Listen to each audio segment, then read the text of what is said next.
Did you know that in America there were over 300 recorded armed resistant movements?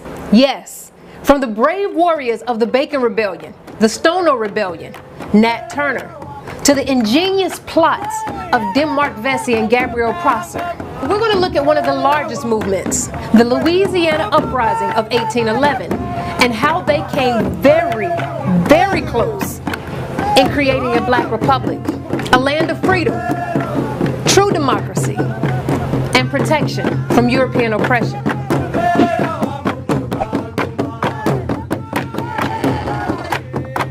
Some just refuse to die, and so we would struggle and fight. We would continue to use our language when they weren't looking. We would continue to remember our customs. I'm an African, I'm a God, I'm a Shanti, I know who I am. They won't take me from me. Some of our people say, you will not take my identity. In fact, Bruce would just say, I'd rather die and have no respect and be a slave and a servant to you. And so they said, no, I'm gonna beat this out of you. Because we were rebellious, we didn't want it. They said, what's your name? And that black man would say, my name, I'm an Ashanti. He said, you are a nigga. He said, I'm God, I'm Wolof. You'll never change me. And many of our ancestors died fighting, never accepting anything less than being proud, productive African people. Indeed, we fought the entire time. And nothing testifies to this statement more than the armed resistance movement by the enslaved Africans led by Charles Dessalines. In order to truly grasp the brave attempt of our ancestors, we need to understand that there were three ways of resisting capitalistic slavery. Running away to territories like Canada, becoming a maroon, living in the swamps and surviving off of the wildlife, and carrying out raids on the plantations to free up others. Number three, overthrow the state, overthrowing the dictatorship of the slave-holding class. All forms of resisting European imperialists in this capitalistic slave society was extremely dangerous, but the most daring and noblest, a combative, daring, direct approach of overthrowing the old oppressive machine, taking away the land from the slave owners without compensation, and turning the land over to be controlled and owned by the true tillers of the land. This is what revolution is: the removing of one class of power and replacing it with the new class or new coalition. And that's just what our brave ancestors of Louisiana attempted in 1811. To accomplish this, Dessalines' strategy was a two-pronged military attack on the city of New Orleans.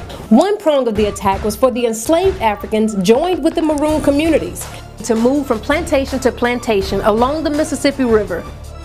They would first fight off the loyal slaves, then slay the slaveholders, and assemble an army as they moved down the river road. They would capture the city of New Orleans and make it the capital of the new republic. The other prong attack was to involve the enslaved Africans inside of New Orleans, who would at the same time seize the arsenal at Fort St. Charles and distribute the weapons to the arriving slave army.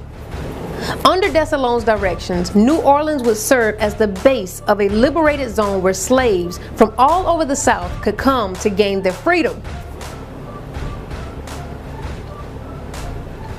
Dessalines and his comrades began the uprising with two slogans: on to New Orleans and freedom or death. There were no promises, there were no guarantees that it would work.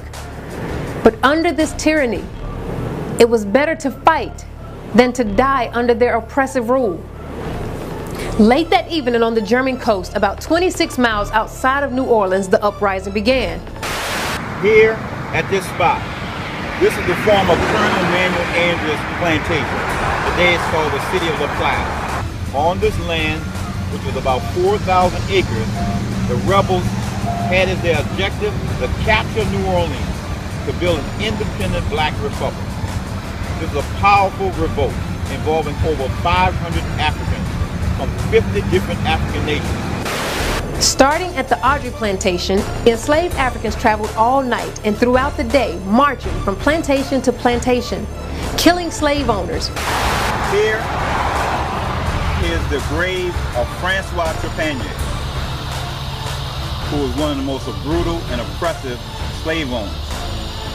What's written on his gravestone is very significant. It's written in French. I'm going to read it and translate it. It says, "In memory, Francois Trepanier, killed by the slaves of 1811. February 10th, 1811. One would ask, why would they put this on his tombstone?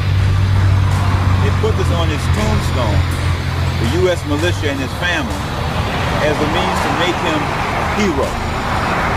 But it backfired. Because every time we bring people here on this tour, people rejoice. They rejoice in the fact that some of these oppressors were taken out. The next day, under the leadership of Manuel Audrey, a territorial militia of roughly 80 men went to attack and take down the African army. But they were outnumbered and defeated. So General Wade Hampton was then dispatched to New Orleans along with the U.S. troops. No, he wasn't dispatched to stop the slave owners and others from exploiting, torturing, raping, killing our ancestors. Nope, he wasn't dispatched to ensure freedom and democracy for all people under this fairly new constitution. No, those proud American patriots under the banner of the red, white, and blue marched in to end any hope of democracy for our ancestors and to place them right back under the oppressive rule of the slave owners and the white power structure. Governor Wade Hampton's army, together with Major Milton at Destrehan Plantation, being well armed, was able to stop the uprising. Some of the leaders were captured, placed on trial, and executed. Their heads were cut off and placed on poles for more than 60 miles along the river in order to frighten and intimidate the other enslaved Africans. So the question is this uprising just like so many others in America? Was it successful? Absolutely.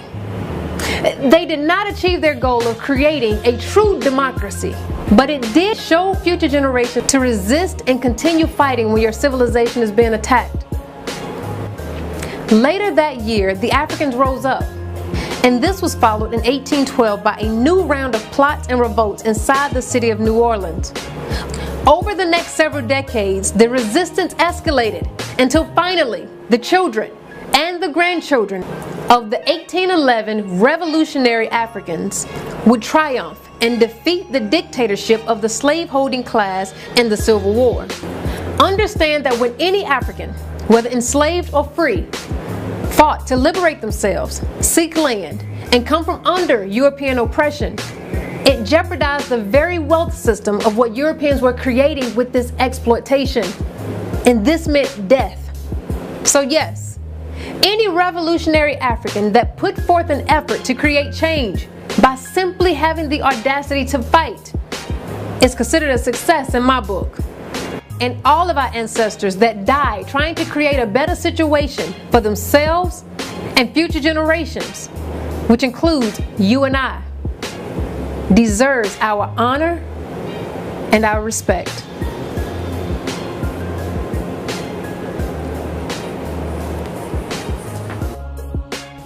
On to New Orleans, Louisiana's heroic 1811 slave revolt.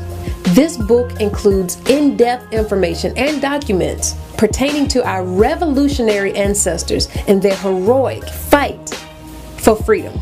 This is information that you do not receive in school. If you would like a copy of this book, you can go to thegreatgriot.com.